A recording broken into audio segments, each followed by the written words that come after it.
Are you good to go? Good to go. Radio. Hey, it's Lee. Welcome to Business Problem Solved. Today, I have the immense pleasure of chatting with Angie McQuillin. Angie is an executive confidence coach, and I've been really looking forward to this conversation. No pressure, Angie. How are you? I'm all right. You?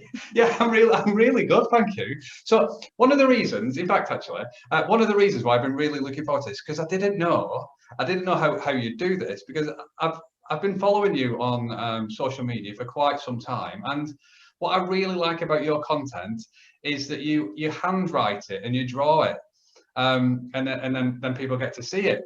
So I didn't know whether we would do this and deliver it in the same way. So I'd ask you a question and you'd have a flip chart next to you. You write all the answers and stick them on drawing. But you're not. This is the real you, isn't it?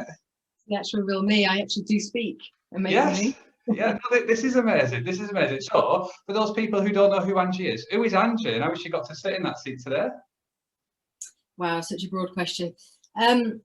Okay, so where do you want me to start? You tell me, where would you like me to start? So you're an executive confidence coach, right? So that's where you are now. And I guess how did you become an executive confidence coach? What's your story to get to that? Okay, so I started off just when I first went into the market as a confidence coach. I wasn't actually targeting a particular level of seniority or anything. And for whatever reason, I don't know if it's about the energy, the things that I say, whatever I do, but pretty much most of the people that I was bringing in as clients were executives. So I just thought, well, rather than making it that I'm available to everybody, I just made it a niche. So it wasn't really, if I'm honest, something that I went into the market to be an executive confidence coach, but it's turned out to be that. So, I mean, basically what I find is that there's a misconception around people that work at that level. A lot of people assume because they're a director, because they're a CEO, because they're CIO, that they're oozing in confidence, and that might be their game face, but it doesn't necessarily mean that's what they're feeling behind that face as well. And that isn't for everybody. Some people have a huge amount of confidence that I work with, but they've got other things that they want to work on. But fundamentally, that's often a misconception. So I tend to work with those people that feel that they need a bit of imposter syndrome, you know, being a bit more assertive, dealing with very dominant characters in the workplace is one of the things that I help a lot of people with as well. Perfect. So confidence coach, how did you become a confidence coach? So fundamentally what it started with is I stumbled into coaching myself about 10 years ago, roughly. Straight from primary school, Angie? Yeah, straight from primary school. I was 11, that's right. Yeah. So obviously. And I hadn't even heard of coaching. So I'm not particularly secret about my background, but before I'd ever had coaching, I'd had on and off, not all the time, but I'd had on and off counseling and therapy for about 12 years.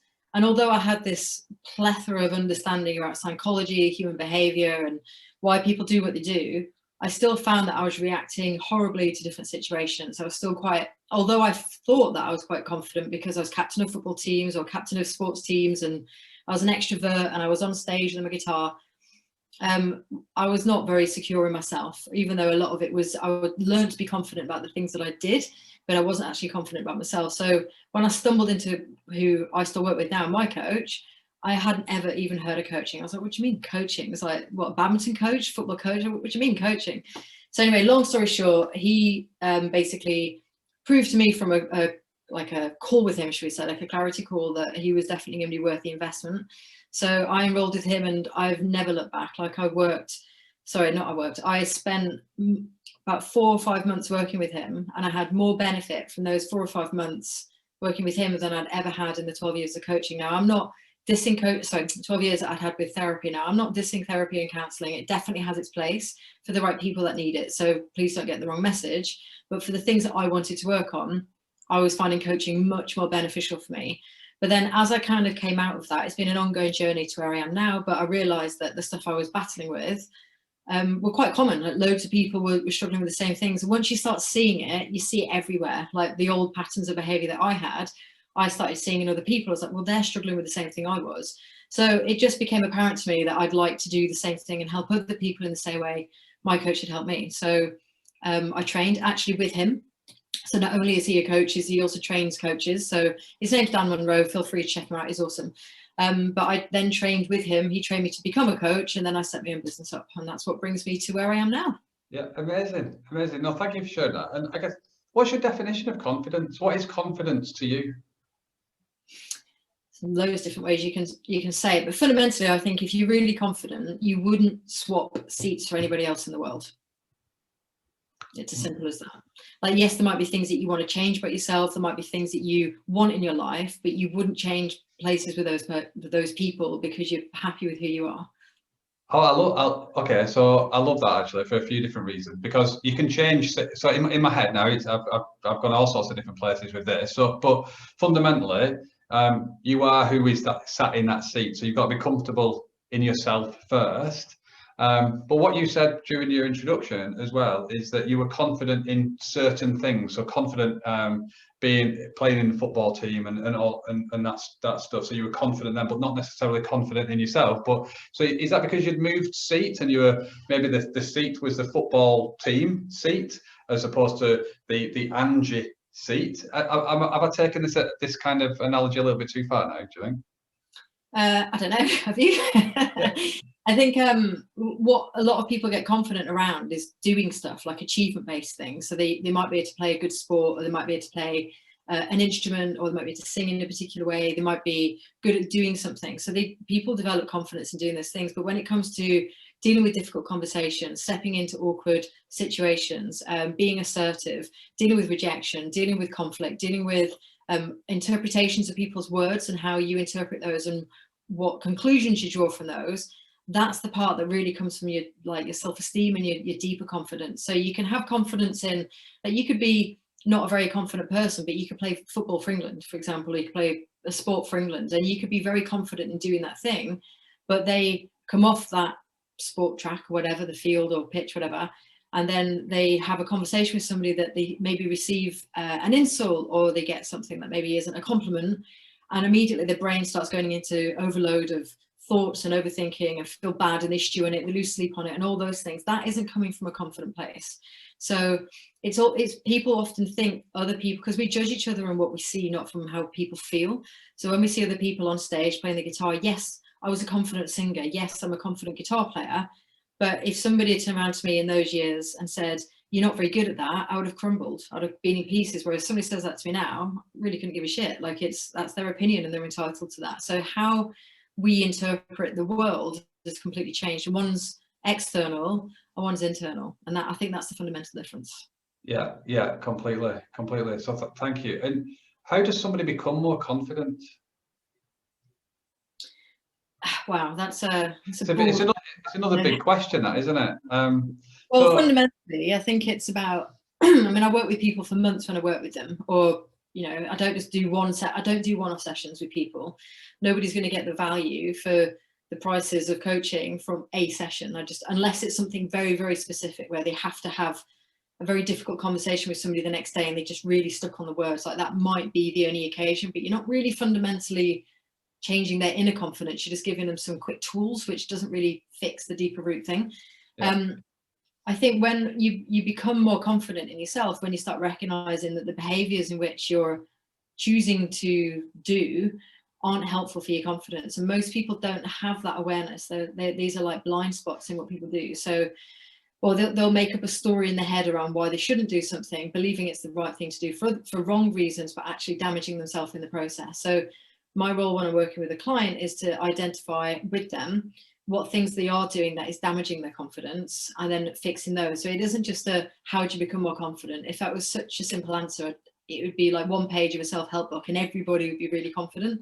Yeah. So it really is a very tailored approach, but understanding what the foundations of the types of things people do are really useful, like people pleasing, avoidance of conflict, our interpretations of people's words and actions, and even just things in life. Like you see somebody else getting a promotion and people can interpret that they're not good at the job, and they've completely taken this other thing that is completely separate to themselves, interpreted it in a way that isn't helpful for them, and then come out with this conclusion that damages their own confidence. So it's seeing where people are making their own errors, basically, and then fixing those. And it takes a bit of bravery, because it means that you're going to be breaking your own rule book of how people behave, which has got them to where they are in that moment anyway. Yeah, when you just said then about people's interpretations or what they're seeing, and then that's the thing that that is driving those thoughts in the mind. Does everybody know that they need to be more confident, or do they see something that, or does something happen that then triggers the need for confidence? So I guess what's the trigger? Let me rephrase the question to make it actually answerable, rather than it just be a random rambling. So how does somebody know they need a confidence coach? Because somebody that's not very confident might just think that that's themselves. They are just that way. So how does somebody know that they need a confidence coach? They'll feel it.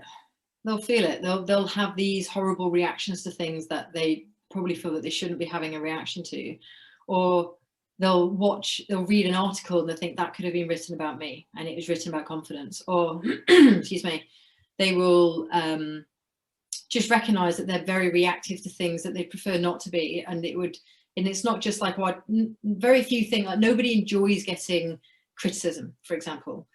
But how you then respond to that, does it stew in your mind all night and it leaves you sleepless nights, or do you process it and you can let it go within a short space of time?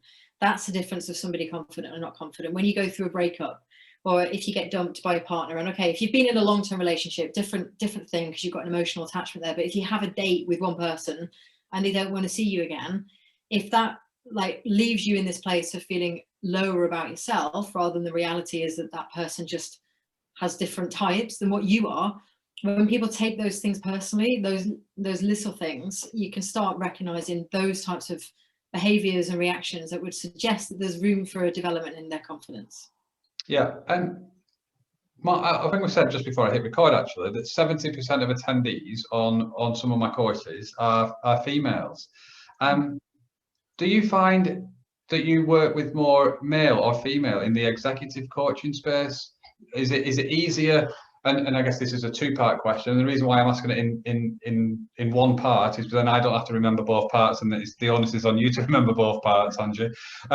So, do you find it easier for men or women to recognise that they need more confidence? Do I find it easier for them to recognise? No. So do they? So I've got 70% female delegates on my course. And I guess I'm trying to understand the reasons why it's 70-30.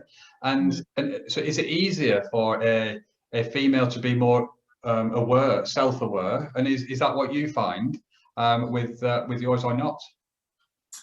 I don't think it's gender specific. I really don't. Up until about 3 months ago, 100% of my clients are male. Yeah. And as it stands now, I've got 3 females, and that's it. So it's probably, I can't put specifics on it, but it's over 90% are male in my kind of books.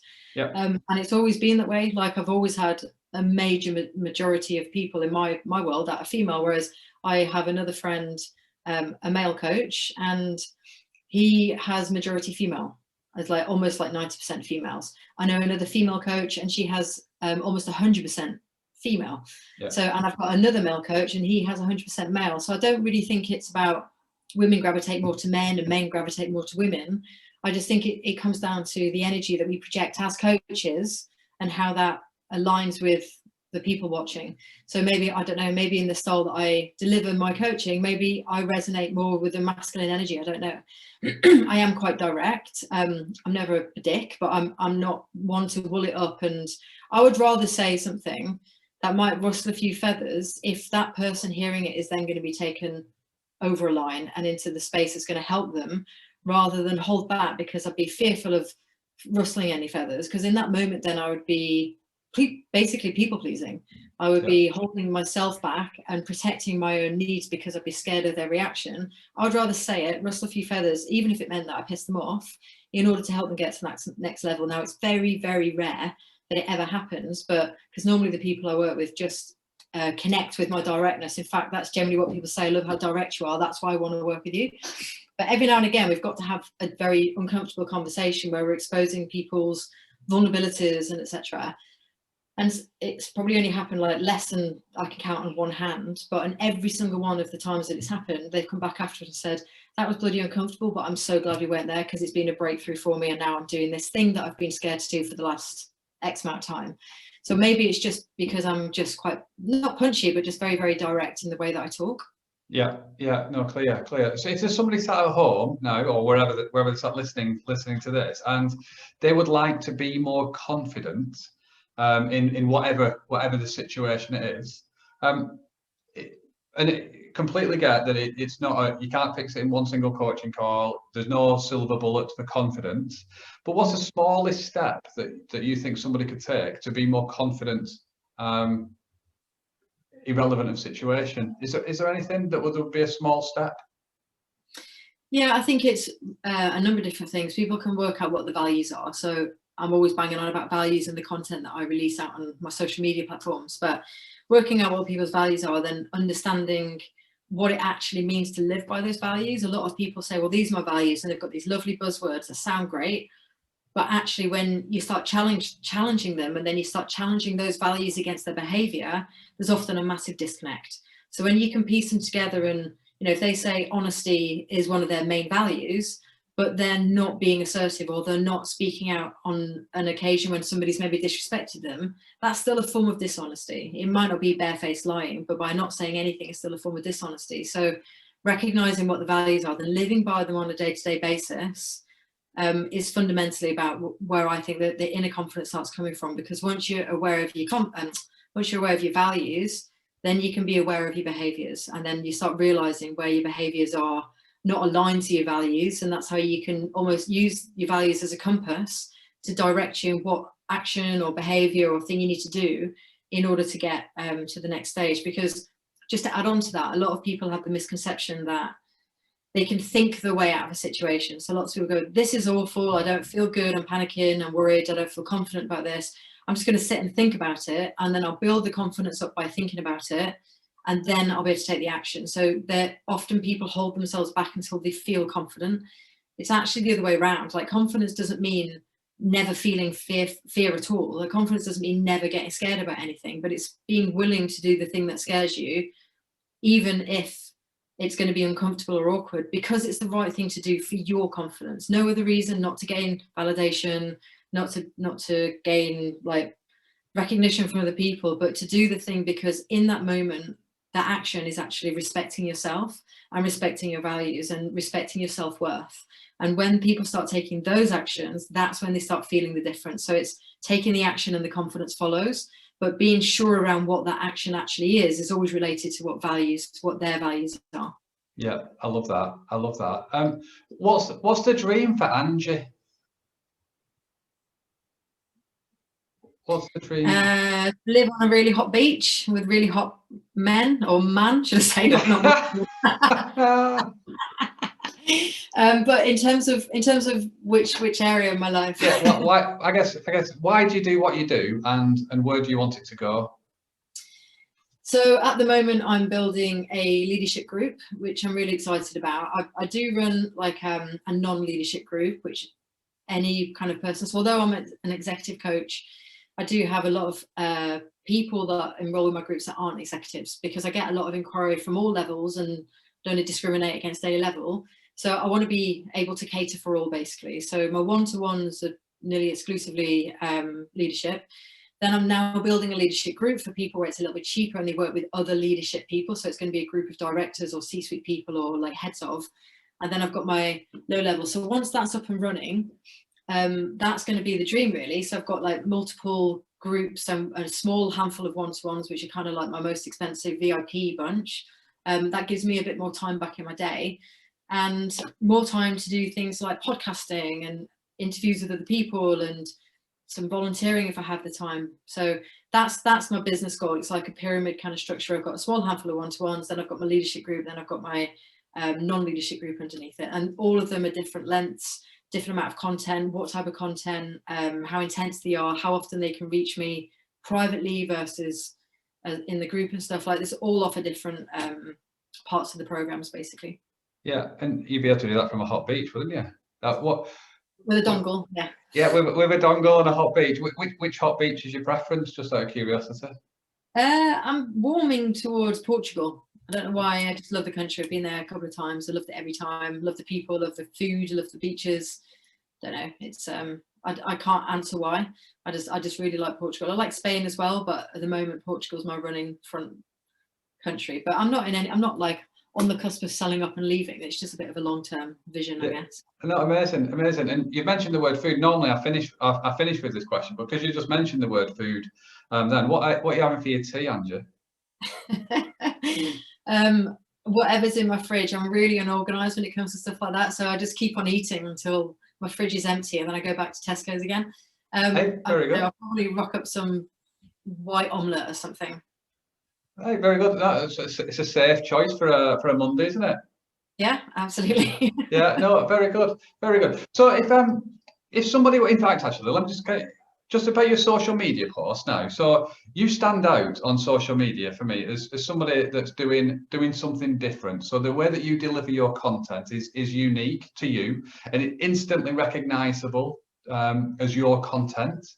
How did that come about? Was it purely to stop the scrolling, or what was the thought process behind that?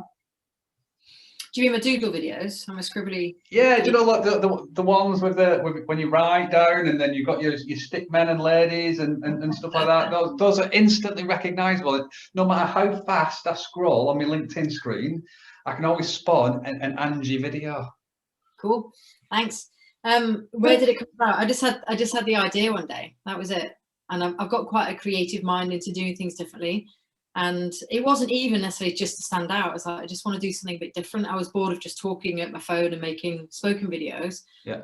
Yeah. And then the other thing I was struggling with is often I see everything in images in my head. Like not many people realize that, because you wouldn't see inside my brain, obviously. So when I'm talking to somebody, it's like a firework display, because it's like these little images are just popping up at like remember those flip books when you were a kid and you kind of flick through them and you can see the images moving and you can watch the story. That's what it's like inside my head when we're talking. So often when people are like talking about something, I see like a diagram. I was like, I should start doing this, and I should start sharing the pictures that are coming up in my head in order to demonstrate because I can often draw something more easily than I can explain it. So that's kind of where it came about. So I tried my first one and it kind of went viral a little bit. It hit about 500,000 views. I was like, holy crap, like that went down well. And then I think it depends now. People have kind of got used to me doing them, but I think it depends now on what the topic is and how much they get traction. So there's one that I've got that gets the most traction ever. And the first time I posted it, it was like last time I checked, it's like got 1.16 million views. Wow. And then I posted the same video 6 months later and it's now on about 500,000 views. So both of them have gone massive in terms of helping people. So there's always one or two videos that that are a little bit more popular than others. So it's partly to do with being different and creative, I guess. Yeah. But it's also partly to do with finding the topics that hit a nerve for people, where people actually want to watch it and learn something from it. How do you decide which is going to go out in that format versus a different format? Is there a particular criteria that you use? Not really. I tend to just think, well, I've done quite a few doodles recently, I'll do one talking, or if I've done too many talking, I'll put to doodles. It's a bit mostly like that. Yeah. Sometimes I find it easier to explain, because with my stick men, the stuff that they say and not really the stuff that we would say. Like if you look at the words of a stick man on my videos, they're never the types of things you'd physically say to somebody else, but you can get the message behind putting it that way.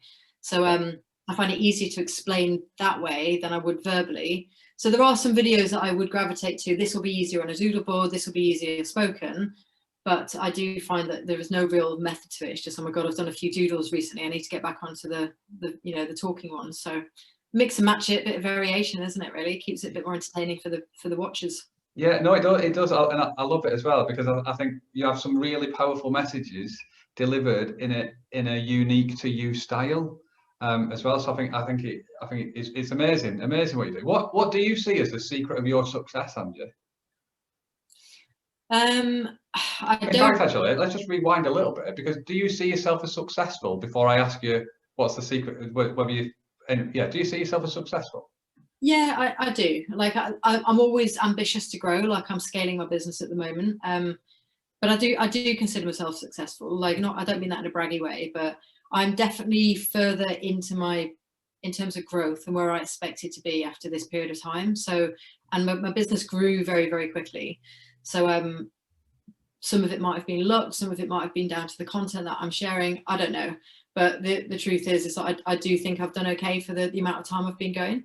But you know, there's always room for improvement. I'm still learning stuff every day. I don't believe I know it all. I've got a business coach that I have to ask a lot of questions to. I mean, how I deliver my content is down to my style and my decisions, but how to, you know, next steps in my business without burning myself out, I definitely need guidance on. I don't claim to know all that stuff. So I consider myself successful, yeah, but I don't think for 1 second that I'm the finished product. And what is just the secret of your success?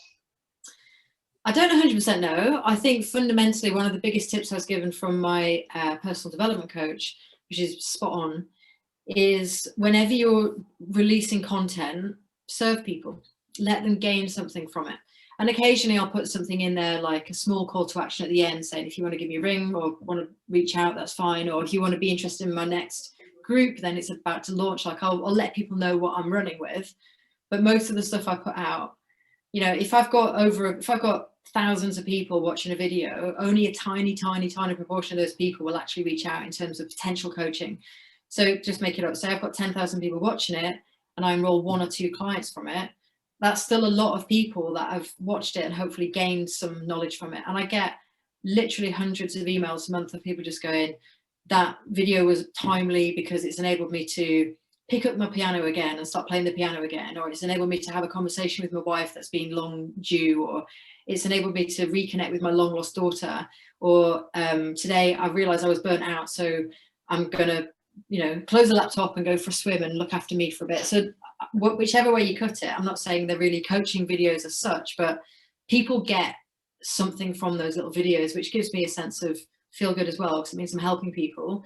And then a small number of those people come forward and actually want to work with me as a coach. So it's win-win for everybody. And I think that's the main thing. A lot of people, I believe, make their posts around, look how great I am, and, you know, work with me and I'll get you to whatever. I'm just like, look, I'm not going to sell to you. I'm just going to show you what I can do and show you the type of things that I work with. And if this resonates, reach out. And if it doesn't, then I hope you enjoyed it and have a nice day. Both are okay.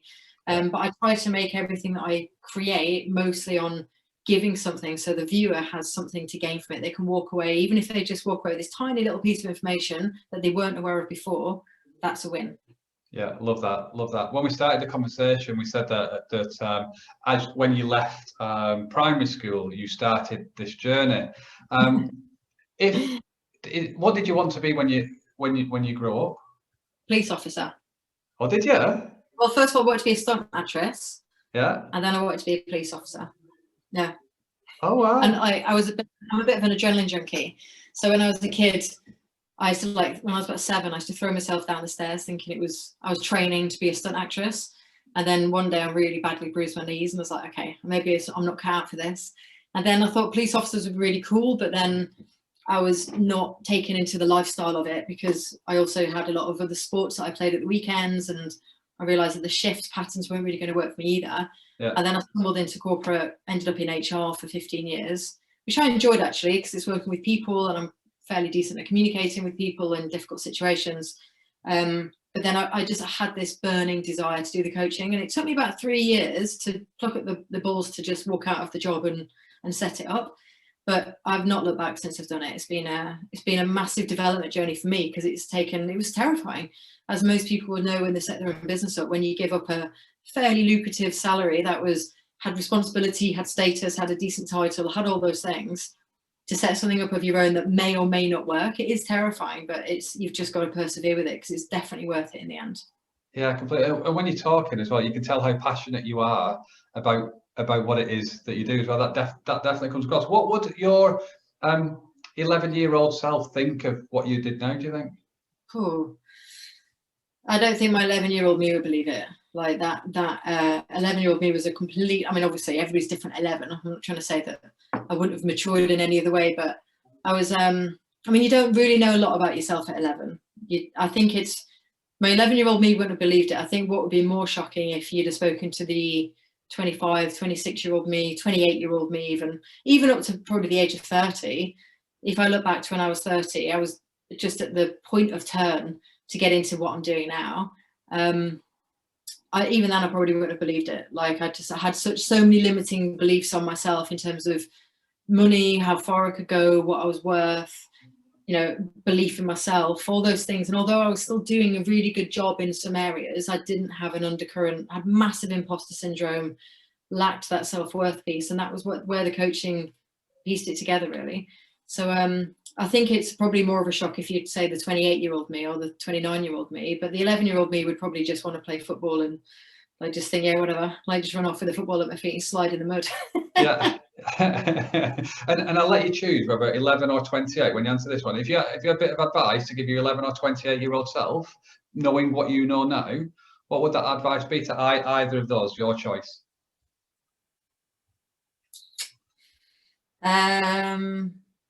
Probably the 11-year-old me, something along the lines of everything's going to be okay.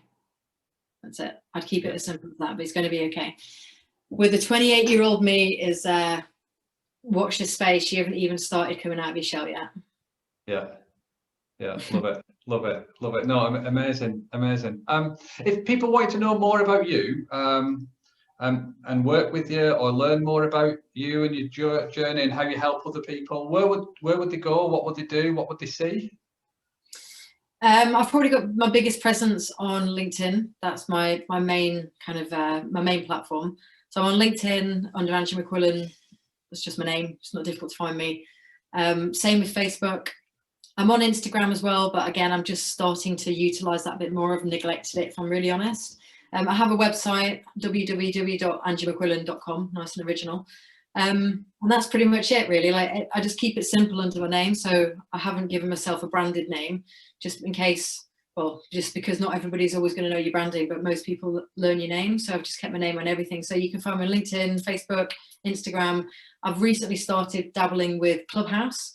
But I've stepped back from it a couple of weeks ago, just because I'm building this program. I can only take bite-sized chunks and what I'm able to take on. And once that's created, I'm planning to spend more time on Clubhouse, which should be fun because I'm looking forward to getting more involved in Q&As, like live Q&As. I think that's a lot of fun when that happens. Yeah, I've spoke to a number of people. So I'm the same. When I first got onto Clubhouse, it was beginning of January this year, and I was all in for a couple of weeks, and I was like, it took over my life. I was in conversations with people I never thought I'd be able to speak to, and then after, well, probably about 6 weeks ago now, I've made a conscious decision just to actually concentrate on the things that are important rather than it's like binging on Netflix, isn't it? You can just lose yourself for days. On Clubhouse. How do you see yourself using Clubhouse going forward? Was it Q&As and that type of stuff, offering more value in that way, or? Yeah, just like mini rooms, opening a room, hosting a room, whatever. I mean, I've done a couple. I host a room with a friend of mine who's kind of into sales and marketing. So we tag team it from confidence and sales and marketing, or sales and marketing and imposter syndrome, or something along those lines. Because a lot of people, when they're trying to sell their business or them or whatever, that comes with the limiting beliefs and the fear of doing it, which falls right into my bag. So we thought it'd be a good idea to tag team it, but I've said to him quite openly, I'm just going to see how it goes and see if this is what it works, because I get a real buzz in my belly when I'm talking about really uncomfortable, unusual conversations, as opposed to how to sell yourself. Because I don't get out of bed excited about how I'm going to sell myself to the world. Like, that's just up to you how you interpret me. I'm just going to do my thing, and if you like me, great. If you don't, that's also fine.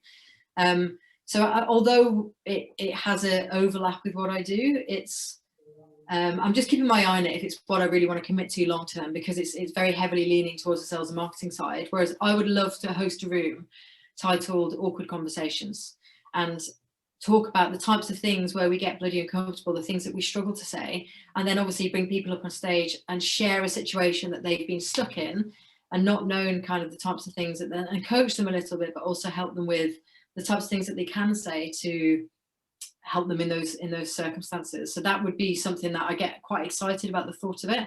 Yeah. And I've got 2 girls that I've spoken to that I think would be fantastic co-buddies. So one of them is a lady that's my podcast coach, and she does a lot of work with podcasting, and she's a fantastic public speaker, and she's just got one of those lovely radio voices. So she's up for it, but she's moving house at the moment, so we've waited until she's settled. And then there's another executive kind of confidence coach as well, similar actually. She works with execs, but mostly female. And I spoke to her about it, and she was bang up for it as well, because like, I think it's both our cup of tea. So that type of room would be much more entertaining for me to get excited about than marketing and sales. It isn't really my bag, if I'm honest. Oh yeah, no, I love that. I love that. There's so much growth for people in the awkward conversation, both to understand how their own reaction. And so, in fact, you just sparked a thought. Last week, I was having a conversation with a senior leader in let's just say a male-dominated organisation, and I said to him, I said, when was the last time you showed emotion? And I went quiet, and you could just see the cogs turning, and his instant reaction was, I don't, I'm a professional. And then I was like, okay. And then I went quiet again, and he went, well, actually, the last time I showed emotion was at home. I've got two different hats, one that I wear at home and one that I wear in work. And he thought that showing emotion and being a little bit vulnerable conflicted with being professional. And his thing is that something that you find and with your clients around that? Maybe not every single one, but the majority. Yeah, huge part. I mean, it's one of the modules I've put into the leadership program about vulnerability, because it's this complete misconception that we have to, I mean, let's put it into reality terms. When we work a computer, you put information into a computer, it analyzes the information and out pops the end result, which is great. And even if the end result is wrong, you can just recalculate the computer and it pops out again with the right result of whatever. But as humans, if you remove the basic things like empathy, communication, vulnerability, explaining, like, you know, willing to show that you're even fearful or intimidated, or just taking away those humane traits, you're basically expecting to work and operate as a computer. In fact, the computer has the easier job because the computer doesn't feel shame. So when we almost suppress that, we're basically all working as computers, and nobody really knows anybody. You're just a bunch of robots in an office because you can't connect with other people on the basis of having that game face and wearing this, you know, I think there's a big theme, isn't there, in the world where men, you've got these phrases like grow some balls, stiff upper lip, man up. And women have a misconception that to be a leader, they have to be a bit of a bulldog or even a bit of a bitch and be tough and be cold. And that isn't realistic either. Whereas if you mix women and men into a leadership team, when they come from different places, they think in different ways, but they're all willing to be vulnerable, open, respectful with themselves and each other, you have a wonderfully working group of people there. It's when this totally false belief that we have to operate in this professional is showing no emotion, I'd haggle that is going to be a massive, so you're either going to burn out, you're going to be depressed, or you're not going to operate in your most powerful version of you because you're blocking the thing that makes you a strong leader. Yeah, completely. I read something last week that said the top two characteristics, so I'm kind of guessing word for word, but the top two characteristics that build trust in a leader. The first one is demonstrating that you've been on a journey, your wins and your fails. So like being able to show both of those rather than just the successful part of you. And then the second one is talking like a human. Those were the top two things that came out. And then you think about social media now, the people that are the big winners on social media, the influencers, and are those that are the behind the scenes stuff. So you see the stuff behind the makeup, and because as humans we crave that actually some days people wake up and they're not very comfortable in their own skin. They're having bad hair days. Some people have bad hair days, I believe, as well. I mean, I don't suffer with that, but some people have bad hair days, and it's just showing that as well. And we're all human, so I completely resonate with everything you're saying there. And we've got to get over this thing about actually we've got to be this really professional person. And yeah, so I'm kind of waffling on there, but I completely agree and resonate with what you said. Sorry, I interrupted you then. Sorry. Oh, no, it's all right. Go for it. What were you saying, Angie? I think one of the biggest things I always say to this, and I say this to all my clients when they talk in this way, is that often this resistance to show any form of vulnerability. Now, people hear the word vulnerability to start off with and their toes curl and think, oh my God, that's a horrible word. But actually, vulnerability is the willingness to step into a bloody awkward conversation. It's the willingness to voice a controversial opinion. It's a willingness to stick your neck out and stand up to somebody that's crossing a boundary like that because it's uncomfortable. It's the willingness to step into an uncomfortable space. That's vulnerable. That basically means you're vulnerable. It doesn't mean that you have to go, oh, I'm so needy and I don't know what I'm doing. Like that's not vulnerability. Vulnerability is I'm willing to be bloody uncomfortable because it's the right thing to do within integrity. That's vulnerability. Yeah. But often people think I can't do that because I'll look weak. And the thing is, when you avoid vulnerability, you've basically opted for the easier option. It's easier to hide that and not show that side to you. And by default, it's more difficult to show that side to you. So therefore, how can doing, the more difficult thing be weak? Because you've taken the more difficult option, and other people will pick up on that. When people are in a meeting and you see somebody going into that space of vulnerability where it's awkward and uncomfortable and it may be a bit exposing, or they're owning something that's, very uncomfortable for them, people often sit back and go, bloody hell, that took some guts. Like nobody's going to look at that and think, oh my God, they're weak. People are on the opposite. They're going to think that took strength, because took a lot of bravery to do that. So when you incorporate bravery and courage and humane traits like empathy and honesty and vulnerability, basically, that's very tough to do. That is the opposite of weak. But yet the irony is that people think they will look weak if you do it. It's so upside down and back to front. It always, it's kind of obvious when you say it, but people don't think of it like that. Yeah, I love that. I love it. Just by reframing that and demonstrating what is weak versus what is not, then it just changes the whole dynamic of being vulnerable, doesn't it? So I love that. I might borrow that from you, Angie, if I'm honest. No, joking. Of course. Yeah, thank you. So I'm conscious of the time. You've got a fridge that you need to eat, and you've got a beach that you need to work your way towards. I just want to say thank you so much for your time today. It's been an absolute pleasure to chat with you. So just one more time, where can people find you? What do you need to do? Is it just Angie McQuillin? Type that into Google and they'll find everything.